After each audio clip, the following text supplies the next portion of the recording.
انسانی شعور کا سفر ایک ایسا موضوع جو جتنا پراسرار ہے اتنا ہی دلچسپ بھی۔ آج کے اس جائزے میں ہم جن ذرائع کو بنیاد بنا رہے ہیں وہ ہمیں مادی دنیا کی روزمرہ مجبوریوں سے نکال کر روحانی بیداری اور پھر کائنات کی ایک حتمی حقیقت یعنی نور تک کے ایک گہرے فلسفیانہ سفر پر لے جاتے ہیں۔ تو بغیر کسی تاخیر کے فلسفے اور روحانیت کی ان گہرائیوں میں غوطہ لگاتے ہیں۔ یہ ایک ایسا سوال ہے جو ہم سب کے ذہنوں میں کبھی نہ کبھی ضرور ابھرتا ہے۔ ہم زندگی بھر جن چیزوں کے پیچھے بھاگتے ہیں کیا وہ واقعی موت کے بعد باقی رہتی ہیں؟ اصل میں فنا کیا ہوتا ہے اور کیا چیز ہمیشہ کے لیے ابدی ہو جاتی ہے؟ یہ محض ایک سوال نہیں ہے بلکہ ایک ایسا نقطۂ آغاز ہے جو ہمارے آج کے اس پورے تجزیے کی بنیاد ہے۔ اس گہری موضوع کو واضح طور پر سمجھنے کے لیے ہم نے اس سفر کو 5 حصوں میں ترتیب دیا ہے۔ پہلا، انسان کی اصل حقیقت۔ دوسرا، نفس یعنی مادی مجبوریوں کی دنیا۔ تیسرا، روح کی بیداری۔ چوتھا، مرنے سے پہلے مرنا۔ اور پانچواں اور آخری، نور، جو کائنات کی اصل حقیقت ہے۔ تو شروعات کرتے ہیں اپنے پہلے حصے سے، انسان کی اصل حقیقت اور ہمارے وجود کے بنیادی عناصر۔ ذرائع میں یہاں ایک بڑی ہی کمال کی اور طاقتور مثال دی گئی ہے۔ ذرا تصور کریں، انسانی جسم محض مٹی سے بنا ایک بے جان ڈھانچہ ہے، بالکل ایک لکڑی کے گھوڑے کی طرح۔ اور روح وہ لازوال مسافر ہے، وہ سوار ہے جو کچھ عرصے کے لیے اس گھوڑے پر بیٹھتا ہے۔ جب تک وہ سوار موجود ہے، جسم حرکت کرتا ہے، زندگی دوڑتی ہے، اور جیسے ہی سوار اترتا ہے وہ لکڑی کا گھوڑا وہیں بے جان ہو کر گر جاتا ہے۔ اب یہاں ایک بڑی اہم بات سمجھنے والی ہے۔ ہم عموماً نفس کا مطلب صرف اور صرف انسان کی بری خواہشات یا لالچ نکال لیتے ہیں، ہے نا؟ لیکن ان ذرائع کے مطابق نفس دراصل روح اور مادہ یعنی اس لازوال جان اور فانی جسم کے عارضی ملاپ کا نام ہے۔ جب یہ دونوں ملتے ہیں تو ایک نفس وجود میں آتا ہے۔ تو اصل میں موت اس روح کو نہیں آتی بلکہ صرف اس عارضی رابطے کے ٹوٹنے کا نام موت ہے۔ یہیں سے ہم اپنے دوسرے حصے میں داخل ہوتے ہیں، نفس کی دنیا، جو پوری طرح مادی مجبوریوں کا دائرہ ہے۔ سوچئے ذرا، ہماری روزمرہ کی زندگی کس چیز کے گرد گھومتی ہے؟ بھوک، پیاس، نیند، زندہ رہنے کی جدوجہد، یہ سب نفس کی فطری مجبوریاں ہیں۔ اور حیرت کی بات تو یہ ہے کہ ذرائع کے مطابق ہماری بڑی بڑی کامیابیاں، چاہے وہ دنیاوی علم ہو، سماجی علوم ہو یا پھر خلا کو تسخیر کرنے کی سائنسی جستجو، یہ سب بھی دراصل اسی نفسانی اور مادی بقا کے نظام کا ہی حصہ ہیں۔ یہ سب اسی دنیاوی دائرے کے اندر آتا ہے۔ لیکن کیا ہم صرف اسی دائرے تک محدود ہیں؟ یقیناً نہیں۔ اور اسی لیے ہم بڑھتے ہیں تیسرے حصے کی طرف، روح کی بیداری۔ یہاں ایک بڑا ہی زبردست قسم کا تضاد یا ایک پیراڈاکس ابھر کر سامنے آتا ہے۔ دیکھیے، نفس یا جسم کو توانا رکھنے کے لیے ہمیں کیا چاہیے؟ کھانا، سونا، لوگوں سے بات چیت کرنا۔ لیکن روح کی خوراک اس کے بالکل الٹ ہے۔ ذرائع بتاتے ہیں کہ جب انسان فاقہ کرتا ہے، کم سوتا ہے اور خاموشی اختیار کرتا ہے، یعنی جب جسمانی ضروریات کو کم کیا جاتا ہے، تب روح کی طاقت میں اضافہ ہوتا ہے۔ جسم جتنا لاغر ہوتا ہے، اندر بیٹھا وہ سوار اتنا ہی طاقتور محسوس ہونے لگتا ہے۔ تو اس روح کو جگانے کا عملی طریقہ کیا ہے؟ ماخذ میں اس حوالے سے بالکل واضح راستے بتائے گئے ہیں۔ اپنے جسمانی مطالبات کو محدود کرنا، روزے رکھنا، اور سب سے بڑھ کر اپنے ظاہری حواس کو یعنی آنکھوں اور کانوں کو دنیاوی شور سے کچھ دیر کے لیے بند کر لینا۔ جب باہر کا شور کم ہوتا ہے تو اندر کی سماعت بیدار ہوتی ہے، اور پھر کسی درست رہنمائی کے ساتھ کیا گیا ذکر اور غور و فکر انسان کے اندر سوئی ہوئی اس زبردست روحانی طاقت کو پوری طرح متحرک کر دیتا ہے۔ اس روحانی بیداری کے بعد شعور کا اگلا مرحلہ آتا ہے، چوتھا حصہ، مرنے سے پہلے مرنا۔ مرنے سے پہلے مرنا، یہ الفاظ سن کر تھوڑی حیرانی تو ہوتی ہے، لیکن اصل میں اس کا مطلب کسی جسمانی موت سے نہیں ہے۔ یہ شعور کی وہ شاندار بلندی ہے جہاں انسان زندہ رہتے ہوئے شعوری طور پر اپنی مادی مجبوریوں، دنیاوی لذتوں اور اپنی انا سے مکمل طور پر دستبردار ہو جاتا ہے۔ وہ اپنی مرضی کو رضائے الہی میں فنا کر دیتا ہے۔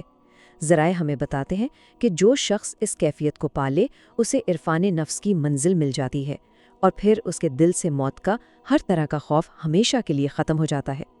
اگر ہم اس پورے ارتقائی سفر کو دیکھیں تو یہ بنیادی طور پر 3 قدموں پر کھڑا ہے۔ پہلا قدم ان نفسانی مجبوریوں اور قید سے آزادی حاصل کرنا۔ دوسرا قدم روح کی بیداری کے ذریعے ایک خالص محبت اور وابستگی کا رشتہ قائم کرنا۔ اور پھر تیسرا قدم ہر دنیاوی چیز سے بالاتر ہو کر خود کو ایک اعلیٰ ترین حقیقت کے مکمل سپرد کر دینا۔ اور اسی اعلیٰ حقیقت کو اس فلسفے میں نور کہا گیا ہے۔ اور اب ہم پہنچتے ہیں اس تجزیے کے آخری اور سب سے بلند ترین درجے پر، 5واں حصہ، نور، جو کائنات کی اصل حقیقت ہے۔ دیکھیے، اس فلسفے کے مطابق کائنات کا سارا نظام کتنی خوبصورتی سے بیان ہوا ہے۔ نفس، جو کہ محض ایک عارضی رشتہ ہے، اس نے تو فنا ہو جانا ہے۔ روح چونکہ لازوال ہے، اس لیے اسے بقا حاصل ہے، لیکن نور کی حقیقت ان دونوں سے بالکل ماورا ہے۔ نور کا مقام فنا اور بقا کے ان دائروں سے بہت بلند ہے۔ یہ وہ مطلق حقیقت ہے جہاں انسانی شعور صرف صفات میں نہیں الجھتا، بلکہ براہ راست ذات کا مشاہدہ کرتا ہے۔ تو جب شعور اس نور کے مقام تک پہنچتا ہے تو اصل میں ہوتا کیا ہے؟ ذرائع کے مطابق اس مقام پر خدا کا تصور محض ضروریات پوری کرنے والے تک محدود نہیں رہتا، بلکہ انسان مشیت الہی میں مکمل طور پر غرق ہو جاتا ہے۔ اس بلند ترین مقام پر آ کر یہ پوری کائنات ایک بے عیب مظہر انوار یا حسن کا شاکار نظر آنے لگتی ہے، اور اس نور، اس حتمی حقیقت تک پہنچنے کا سب سے بنیادی اور مضبوط ذریعہ محبت رسول اللہ صلی اللہ علیہ وسلم کو قرار دیا گیا ہے، جو انسان کی رہنمائی کر کے اسے ان دنیاوی زنجیروں سے آزاد کرتی ہے۔ تو اگر ہم ان تمام ذرائع اور اس تفصیلی جائزے کا نچوڑ نکالیں تو بات یہ سمجھ آتی ہے کہ انسانی زندگی کوئی رکا ہوا جوہر نہیں ہے، بلکہ ایک مسلسل چڑھائی کا سفر ہے۔ یہ سفر شروع تو جسمانی مجبوریوں کی غلامی سے ہوتا ہے، مگر پھر یہ روح کی محبت اور لطافت تک پہنچتا ہے، اور اس کی آخری منزل نور میں مکمل سپردگی ہے۔ انسان کا اصل کمال یہ ہے کہ وہ صرف پہلے قدم پر، یعنی زندہ رہنے کی دوڑ میں ہی نہ الجھا رہے، بلکہ اس شعوری ارتقاء کو سمجھے اور اس سفر کا باقاعدہ حصہ بنے۔ اور اب آخر میں ایک ایسا سوال جو یقیناً ہم سب کو گہری سوچ میں ڈال دیتا ہے۔ کیا واقعی یہ زندگی صرف صبح اٹھنے، کام پر جانے، بل بھرنے اور مجبوریوں کے بوجھ تلے دبے رہنے کا ہی نام ہے؟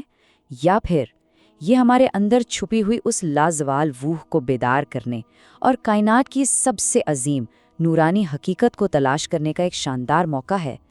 فیصلہ اور سوچ ہم سب کی اپنی ہے۔ کیا کبھی یہ خیال ذہن میں آیا ہے کہ جن سائنسی اور مادی کامیابیوں پر ہم انسان اتنا فخر کرتے ہیں نا، جیسے چاند پر قدم رکھنا یا بڑی بڑی عمارتیں بنانا، کیا ہو اگر یہ سب انسان کی کوئی غیر معمولی ترقی ہو ہی نہ؟ مطلب ایک بہت ہی مختلف زاویہ ہے۔ بالکل، کیا ہو اگر یہ سب کچھ صرف ہماری ایک انتہائی بنیادی اور حیاتیاتی مجبوری کا نتیجہ ہو، بالکل ویسے ہی جیسے ایک پرندہ مجبوری کے تحت اپنا گھونسلہ بناتا ہے۔ صحیح، یہ ایک ایسا زاویہ ہے جو بظاہر بہت عجیب لگتا ہے سننے میں، لیکن جب انسان اس پر غور کرتا ہے نا تو تہذیب اور ارتقاء کا جو پورا تصور ہے وہ بدل جاتا ہے۔ اور یہی وہ کائنات ہے جسے آج کے اس تفصیلی جائزے میں ہم دریافت کرنے جا رہے ہیں۔ ہمارے سامنے واصف علی واصف کی تصنیف گفتگو 1 کے دوسرے باب اور اس سے جڑے کچھ انتہائی گہرے فلسفیانہ حوالوں کا نچوڑ موجود ہے۔ جی ہاں، اور اس کا مقصد صرف کوئی کتابی باتیں دہرانا نہیں ہے۔ بالکل نہیں دہرانا۔ ہمارا مقصد آج یہ سمجھنا ہے کہ ہماری یہ جو روزمرہ کی مادی مجبوریاں ہیں یا روحانی کیفیات ہے، ان کا اصل تعلق کیا ہے۔ یہ انسان کے اندر چلنے والے مسلسل تصادم کو سمجھنے کا ایک سفر ہے۔ تو خیر چلیں اس کی تہیں کھولتے ہیں۔ اچھا، تو اس سفر کی شروعات کے لیے میرا خیال ہے سب سے بہترین نقطہ وہ ہے جہاں سے انسان اپنی پہچان شروع کرتا ہے، یعنی اس کا مادی وجود اور ظاہر ہے اس سے جڑی خواہشات۔ ہاں، لیکن یہاں ماخذ میں ایک بہت دلچسپ تصور پیش کیا گیا ہے جو نفس کی روایتی تعریف کو ہی چیلنج کر دیتا ہے۔ یہ تصور واقعی سوچنے پر مجبور کر دیتا ہے۔ مطلب ہم عموماً جب نفس کا لفظ سنتے ہیں تو ذہن میں یہی آتا ہے کہ یہ ہمارے اندر بیٹھا کوئی تیسرا ولن ہے، کوئی الگ سے وجود ہے جس سے ہمیں ہر وقت لڑتے رہنا ہے۔ صحیح بات ہے، ایک دشمن سمجھا جاتا ہے اسے۔ بالکل، لیکن جب میں ان حوالوں پر غور کر رہی تھی تو ایک بات بڑی واضح ہوئی کہ نفس کوئی تیسری چیز ہے ہی نہیں، یہ محض ایک کمبینیشن ہے مادی جسم اور روح کا ایک عارضی ملاپ۔ ایک امتزاج ہے۔ ہاں، یہ بالکل ایسا ہے جیسے مطلب ایک اسپیس سوٹ ہو۔ روح نے اس دنیا کے مادی ماحول میں زندہ رہنے کے لیے یہ جسمانی اسپیس سوٹ پہنا ہوا ہے۔ جب تک یہ سوٹ پہنا ہوا ہے انسان چل پھر رہا ہے۔ یہ اسپیس سوٹ والی تشبیہ بڑی کمال ہے۔ اگر ہم اسے حیاتیاتی اور روحانی سطح پر دیکھیں نا، تو سوٹ بظاہر خود کچھ نہیں کر سکتا، وہ تو مردہ مادہ ہے۔ ظاہر ہے کپڑا یا مادہ خود تو حرکت نہیں کرتا۔ بالکل، اور جو خلا نورد یا جو مسافر اندر موجود ہے، اصل زندگی اس کی ہے۔ نفس دراصل اس سوٹ اور خلا نورد کے درمیان قائم ہونے والے اس رشتے کا نام ہے۔ صحیح۔ ان حوالوں میں ایک نہایت طاقتور تمثیل استعمال کی گئی ہے کہ ایک شاہین آسمان سے اڑتا ہوا آتا ہے اور زمین پر پڑی کسی مردہ چیز پر جھپٹتا ہے۔ وہ اس مردہ چیز کو اپنے پنجوں میں دبا کر دوبارہ ہوا میں بلند ہو جاتا ہے۔ اب جو بھی اس منظر کو دور سے دیکھے گا، اسے بظاہر یہی لگے گا کہ وہ مردہ چیز بھی ہوا میں اڑ رہی ہے، اس میں بھی زندگی آ گئی ہے۔ حالانکہ حقیقت میں اس مردہ چیز کی اپنی کوئی پرواز نہیں ہوتی۔ عین اسی طرح جیسے ہی وہ شاہین اس مردہ شے کو اپنے پنجوں سے آزاد کرے گا، تو وہ زمین پر آ گرے گی۔ وہ فوراً کشش ثقل کے تحت واپس زمین پر آ گرے گی۔ یہاں شاہین کو ہم روح سمجھ سکتے ہیں اور اس مردہ چیز کو ہمارا انسانی جسم۔ روح اس جسم پر سوار ہے، جس کی وجہ سے یہ گوشت پوست کا ڈھانچہ چلتا پھرتا محسوس ہوتا ہے۔ کیا بات ہے! اور سب سے اہم بات یہ ہے کہ موت نہ تو جسم کو آتی ہے کیونکہ وہ تو پہلے ہی مردہ ہے، اور نہ ہی موت روح کو آتی ہے کیونکہ وہ لازوال ہے۔ موت صرف اس گرفت کے چھوٹ جانے کا نام ہے، اس عارضی ملاپ یا نفس کے ٹوٹنے کا نام ہے۔ یہاں پہنچ کر نا ایک بہت گہرا سوال میرے ذہن میں الجھن پیدا کر رہا تھا۔ اگر ہمارا جسم محض ایک مردہ لکڑی کا گھوڑا ہے جس پر روح سوار ہے، تو اس کا مطلب ہے کہ ہماری بھوک، نیند، بچے پالنا، مکان بنانا، یہ سب کچھ محض اس لکڑی کے گھوڑے کو چلانے کی مجبوریاں ہوئیں۔ جی بالکل مجبوری ہے۔ تو پھر تو سائنس، بائیولوجی، نفسیات اور وہ جو میں نے شروع میں ذکر کیا کہ چاند پر جانے کا سفر، کیا یہ تمام تر کامیابیاں جن پر ہم فخر کرتے ہیں، یہ محض ہمارے نفس کے دائرے تک محدود ہیں؟ مطلب کیا ہم واقعی صرف اپنی مجبوریوں کو ہی جدید شکل دے رہے ہیں؟ اگر ہم اسے بڑی تصویر سے جوڑیں تو حقیقت بالکل یہی نظر آتی ہے۔ دنیاوی ترقی یا کائنات کو مسخر کرنے کی تمام تر تگ و دو بنیادی طور پر نفس کی مجبوریوں کا علاج ہی تو ہے۔ سچ میں؟ مطلب سب کچھ ہی؟ جی ہاں، اس فریم ورک میں اسے عرفان نفس کہا گیا ہے۔ دیکھیں نا، انسان کو بھوک لگتی ہے تو وہ خوراک اگانے کے لیے پوری زرعی سائنس کھڑی کر دیتا ہے۔ پرندے کو انڈے دینے ہیں تو وہ تنکا تنکا جوڑ کر آشیانہ بناتا ہے۔ بالکل۔ شیر کو گوشت کھانا ہے تو وہ شکار کرتا ہے۔ انسان کا ذہن ایک سیکنڈ میں پیرس سے آگرہ تک کا سفر کر لیتا ہے۔ یہ پرواز بھی دراصل اسی نفس کے کارخانے کا حصہ ہے۔ یہ تمام تر سائنسز بنیادی طور پر اس اسپیس سوٹ کی ضروریات اور اس کی مرمت کے علم کے سوا کچھ نہیں۔ ارے واہ، یہ تو انسان کے تکبر کو توڑنے والی بات ہو گئی۔ بالکل ایسا ہی ہے۔ لیکن چلیں فرض کرتے ہیں کہ نفس، جسم اور روح کا ایک عارضی ملاپ ہے جو موت کے وقت ٹوٹ جاتا ہے۔ سوٹ الگ ہو گیا، مسافر الگ ہو گیا۔ صحیح۔ لیکن اگر یہ کمبینیشن موت کے وقت ٹوٹ جاتا ہے تو پھر حساب و کتاب یا بازپرسی کا وہ کڑک قانون کیسے کام کرے گا؟ مطلب روز قیامت انصاف کے لیے تو اسی شخص کو کٹہرے میں کھڑا کرنا پڑے گا جس نے عمل کیا تھا۔ آپ مسافر کو سوٹ کی غلطی پر یا سوٹ کو مسافر کی نیت پر کیسے سزا دے سکتے ہیں جبکہ وہ دونوں اب الگ ہو چکے ہیں؟ یہ ایک بہت زبردست سوال ہے۔ انصاف کی اس پیچیدگی کو حل کرنے کے لیے جو میکانزم ان حوالوں میں بیان کیا گیا ہے نا، وہ انسان کے شعور کو جھنجھوڑ دیتا ہے۔ وہ کیسے؟ اعمال کی بازپرسی کے لیے ضروری ہے کہ جسم اور روح کا بالکل وہی کمبینیشن، وہی نفس دوبارہ پیدا کیا جائے۔ اچھا۔ حساب کے وقت روح کو تنہا کھڑا کر کے سوال نہیں کیا جا سکتا۔ انسان کو جسمانی اور نفسیاتی طور پر ہو بہو اسی حالت میں واپس لایا جائے گا جس حالت میں اس نے وہ عمل کیا تھا۔ رکیں، واقعی؟ یعنی اگر کسی شخص نے جوانی کے غرور میں آ کر کوئی زیادتی کی تھی تو اس سے حساب بڑھاپے میں نہیں لیا جا سکتا؟ بالکل نہیں۔ کیونکہ ظاہر ہے ایک بوڑھے انسان کی نفسیات، اس کے جذبات اور اس کا جسم اس جوانی والے انسان سے تو بالکل مختلف ہوتا ہے۔ تو اسے اس کے کیے کا شعور دلانے کے لیے دوبارہ وہی جوانی عطا کی جائے گی؟ 100% ایسا ہی ہے۔ اس کی سب سے شاندار مثال جو ماخذ میں ملتی ہے وہ ایک نابینا شخص کی ہے۔ تصور کریں کہ ایک نابینا شخص نے کسی کے باغ سے درخت کا پھل چوری کیا یا کوئی غلط عمل کیا۔ صحیح۔ اب کائناتی انصاف کا تقاضا دیکھیں۔ روز قیامت اس شخص سے یہ سوال اس کی نابینا حالت میں نہیں کیا جائے گا، اسے پہلے بینائی عطا کی جائے گی۔ تھوڑا یہاں رکتے ہیں، یہ نقطہ واقعی بہت اہم ہے۔ مطلب آخر اتنی زحمت کیوں کی جائے گی؟ اگر اس نے چوری کی ہے تو اسے نابینا حالت میں ہی سزا دے دینا، بینائی واپس لوٹانے کی کیا منطق ہے؟ منطق یہ ہے کہ مکمل انصاف کے لیے انسان کا مکمل شعوری ادراک ضروری ہے، جسے ہم ایبسلیوٹ کوگنیٹو اویئرنیس کہتے ہیں۔ صحیح۔ جب تک وہ شخص اپنی آنکھوں سے یہ نہ دیکھ لے کہ اس نے اصل میں کیا کیا تھا، وہ درخت کیسا تھا، حالات کیا تھے، تب تک اس پر اس کے عمل کی پوری حقیقت آشکار نہیں ہو سکتی۔ انسان کو بالکل اسی مقام پر کھڑا کر کے سوال کیا جائے گا تاکہ وہ پوری طرح سمجھ سکے کہ جو اس نے بویا تھا وہی آج وہ کاٹ رہا ہے۔ کیا بات ہے! یہ انصاف کا کتنا باریک تصور ہے۔ اور مزے کی بات یہ ہے کہ اسی نقطے سے غائب پر ایمان کا فلسفہ بھی جڑا ہوا ہے۔ غائب کا فلسفہ؟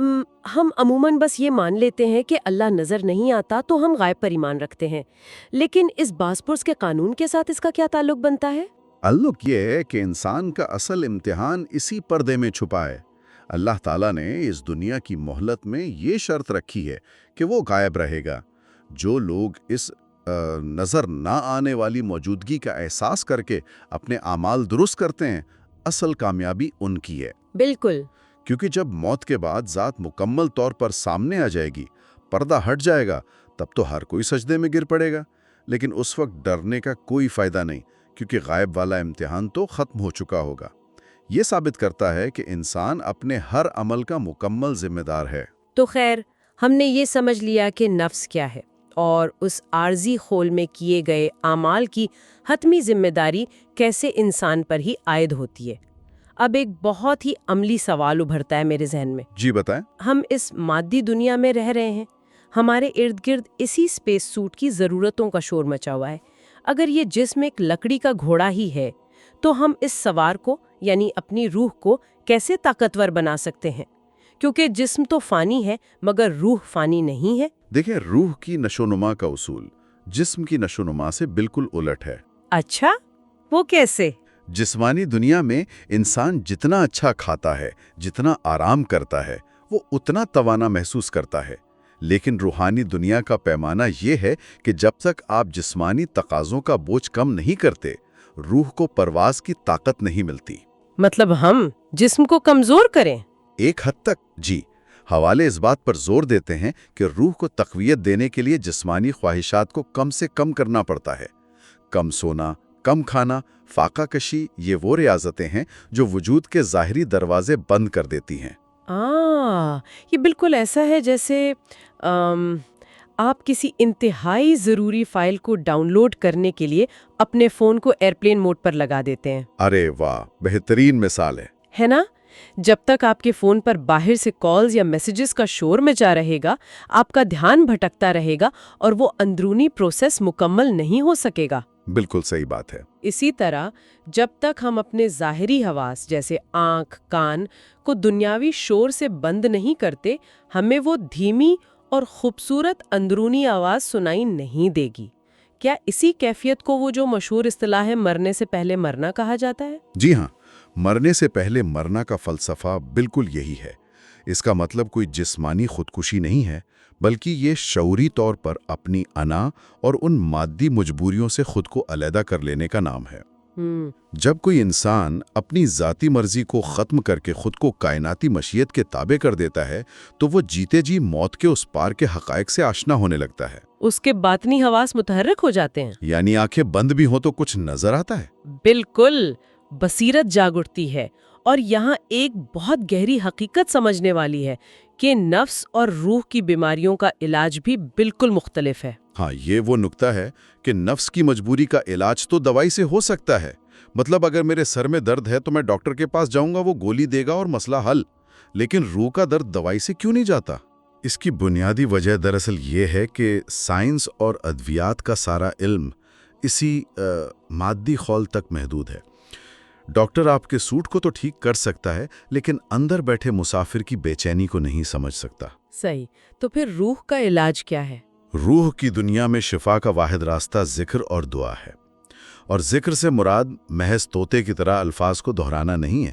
جب تک ذکر کے ساتھ رہنمائی کرنے والا یعنی کوئی پیر یا مرشد موجود نہ ہو، انسان اس حقیقت سے پوری طرح نہیں جوڑ پاتا۔ مطلب رہنمائی ضروری ہے؟ بالکل، بغیر رہنمائی کے ذکر وقتی سکون تو دے سکتا ہے، لیکن وہ اندرونی کایا پلٹ نہیں کر سکتا جو مرنے سے پہلے مرنے کی کیفیت تک لے جائے۔ صحیح، ہم نے واقعی ایک لمبا سفر طے کیا ہے، نفس کی حقیقت کو سمجھا، روح کی ابدیت کو دیکھا۔ ہم اکثر تصوف اور فلسفے میں دو بھاری بھرکم الفاظ سنتے ہیں، فنا اور بقا۔ جی، فنا اور بقا۔ بظاہر لگتا ہے کہ انسان کی آخری منزل بقا یعنی روح کی ابدیت ہے، لیکن ماخذ اس سے بھی ایک قدم آگے کی بات کرتا ہے، ایک بالکل نئے تصور کی طرف لے جاتا ہے جسے مقام نور کہا گیا ہے۔ یہ مقام کیا ہے اور یہ نفس اور روح دونوں سے کیسے بلند ہے؟ مقام نور دراصل الہیات کا وہ عروج ہے جہاں پہنچ کر انسان کے فہم کی تمام حدیں ختم ہو جاتی ہیں۔ اسے یوں سمجھیں کہ نفس کا تعلق فنا سے ہے، یعنی اس نے ختم ہو جانا ہے، جی، اور روح کا تعلق بقا سے ہے، یعنی اس نے ہمیشہ رہنا ہے۔ لیکن یہ دونوں مقام مخلوق کے مقام ہیں۔ نور کا مقام ان دونوں سے بلند ہے کیونکہ یہ براہ راست اللہ کی ذات اور اس کی مشیت کا مقام ہے۔ اس چیز کو مزید واضح کرنے کے لیے ماخذ میں جو صفات اور ذات کے درمیان فرق بیان کیا گیا ہے وہ میری نظر میں بہت اہم ہے۔ بالکل، بتائیں اس پر۔ ہم روزمرہ زندگی میں عموماً صفات کی عبادت کرتے ہیں۔ مثلاً ہمیں پیسوں کی ضرورت ہے تو ہم رازق کو پکارتے ہیں، ہم بیمار ہوتے ہیں تو شافی سے دعا کرتے ہیں۔ مطلب ہم اپنی ضرورت کے مطابق اللہ کی کسی صفت سے جڑ جاتے ہیں۔ صحیح۔ لیکن ماخذ ایک چونکا دینے والی مثال دیتا ہے کہ رب کی صفت تو حضرت یوسف علیہ السلام کی جیلر کے لیے بھی استعمال ہوئی تھی جو قیدیوں کو کھانا دیتا تھا۔ تو کیا جب ہم صرف صفات کو پکار رہے ہوتے ہیں تو ہم اصل میں اپنی ہی ضرورتوں کی پوجا کر رہے ہوتے ہیں؟ یہ ایک زبردست تجزیہ ہے۔ صفات متضاد بھی ہو سکتی ہیں۔ ایک وقت میں اللہ رحیم بھی ہے اور قہار بھی۔ جب ہم صفات سے جڑے ہوتے ہیں تو کہیں نہ کہیں ہماری اپنی کوئی غرض شامل ہوتی ہے۔ ہم اپنے اسپیس سوٹ کی ضرورتیں پوری کروا رہے ہوتے ہیں۔ ہاں نا؟ لیکن مقام نور میں انسان ان تمام غرضوں سے کٹ جاتا ہے۔ وہ صفات کی بجائے براہ راست ذات حق کے مشاہدے میں داخل ہو جاتا ہے۔ اللہ وہ ذات ہے جو ان تمام صفات سے بلند ہے۔ اس مقام پر انسان اللہ سے اس لیے محبت نہیں کرتا کہ اسے کچھ چاہیے، بلکہ اس لیے کرتا ہے کہ وہ اللہ ہے۔ تو اس سب کا اصل مطلب کیا ہے؟ ایک عام انسان اس نور تک کیسے پہنچ سکتا ہے؟ مطلب ماخذ تو بڑی صراحت سے بتاتا ہے کہ اس مقام نور تک پہنچنے کی واحد کنجی حضور پاک صلی اللہ علیہ وسلم کی محبت ہے۔ لیکن اس کا عملی نتیجہ کیا نکلتا ہے؟ کیا جب انسان مقام نور پر پہنچتا ہے تو اسے یہ کائنات خامیوں کے بجائے ایک پرفیکٹ حالت میں نظر آنے لگتی ہے؟ یہاں جو بات سب سے زیادہ حیران کن ہے وہ یہ ہے کہ بالکل ایسا ہی ہوتا ہے۔ محبت رسول وہ راستہ ہے جو باطن کو شفاف کر دیتا ہے۔ پھر کائنات میں بکھری بھی ہر شے ایک مرکع جمال اور عین نور محسوس ہونے لگتی ہے۔ کیا بات ہے! یہ وہ مقام ہے جہاں انسان جان لیتا ہے کہ جو کچھ ہو رہا ہے وہ اللہ کی مشیت ہے۔ یہاں پہنچ کر شکوے ہمیشہ کے لیے ختم ہو جاتے ہیں۔ وہ یہ نہیں پوچھتا کہ مجھے کم کیوں ملا اور دوسرے کو زیادہ کیوں ملا، کیونکہ وہ اللہ کی رضا میں راضی ہو جاتا ہے۔ یعنی وہ اس لکڑی کے گھوڑے کے تمام شکنجوں سے آزاد ہو جاتا ہے۔ بالکل۔ اس کی ایک بہت ہی خوبصورت مثال ماخذ میں موت کے فرشتے عزرائیل علیہ السلام کے حوالے سے دی گئی ہے۔ عام طور پر انسان موت کے نام سے ہی کانپ جاتا ہے نا، اپنی ادھوری خواہشات، دنیاوی مال و اسباب کی فکر کھائی جاتی ہے۔ لیکن جو شخص مقام نور پر فائز ہو، اس کے لیے موت ڈراؤنا خواب نہیں ہوتی۔ جب اس کے پاس موت کا فرشتہ آتا ہے تو وہ اسے خوش آمدید کہتا ہے۔ وہ کہتا ہے، آئیے بسم اللہ بیٹھیں، تھوڑی دیر رکیں اور پھر ہم چلتے ہیں۔ ارے واہ! اسے کوئی وصیتیں کرنے یا دنیا کو الوداع کہنے کے لیے وقت نہیں چاہیے ہوتا، کیونکہ اس نے مرنے سے پہلے مرنے کا فن سیکھ لیا تھا۔ اس کے ذمے دنیا کا کوئی کام باقی ہی نہیں رہا تھا۔ یہ کتنی گہری بات ہے۔ تو اگر ہم آج کے ساری گفتگو کو سمیٹیں تو بات یہاں آ کر ٹھہرتی ہے کہ ہماری یہ جو مادی ترقیاں، معاشی اہداف اور بھاگ دوڑ ہے، یہ سب محض نفس کی پیداوار ہے۔ جی، اصل ارتقاء یہ ہے کہ ہم شعوری طور پر اپنی مجبوریوں کے شور کو کم کریں، اپنے فون کو ایئرپلین موڈ پر ڈالیں تاکہ روح کو طاقت ملے، اور محبت رسول کے ذریعے اس نور سے جڑ جائیں جو فنا اور بقا سے بہت بلند ہے۔ اور یہی وہ مقام ہے جہاں انسان کا کائنات میں ہونے کا مقصد مکمل ہوتا ہے۔ وہ اپنی انا کی قید سے نکل کر ہر حال میں پرسکون رہنا سیکھ لیتا ہے۔ یہ سب کچھ نا ہمیں آج کی تیز رفتار زندگی کے بارے میں بہت کچھ سوچنے پر مجبور کرتا ہے۔ آج جو اتنی انگزائٹی اور ڈپریشن پایا جاتا ہے، کیا اس کی بنیادی وجہ یہ نہیں ہے کہ ہم نے اس عارضی اسپیس سوٹ کو ہی اپنا کل وجود سمجھ لیا ہے؟ بالکل، ہم نے روح کے رشتے کو بھلا دیا ہے۔ جب تک توجہ صرف نفس تک محدود رہے گی، انسان بے چین ہی رہے گا، کیونکہ نفس کی خواہشات کی کوئی انتہا نہیں ہے۔ ہاں، تو آج کے اس تفصیلی جائزے کے بعد خود سے یہ سوال کیجئے گا کہ ہم روز مرہ کی زندگی میں اتنے دنیاوی طور پر زندہ ہیں کہ ذرا سی تکلیف پر تڑپ اٹھتے ہیں، ہمارا سکون برباد ہو جاتا ہے اور نور کا مشاہدہ کروا سکتا ہے۔ تو کیا آج ہم صرف 5 منٹ کے لیے اپنے ارد گرد کے شور کو مکمل طور پر بند کر کے اپنی روح کی وہ دھن سننے کی کوشش کر سکتے ہیں؟ سوچئے گا ضرور۔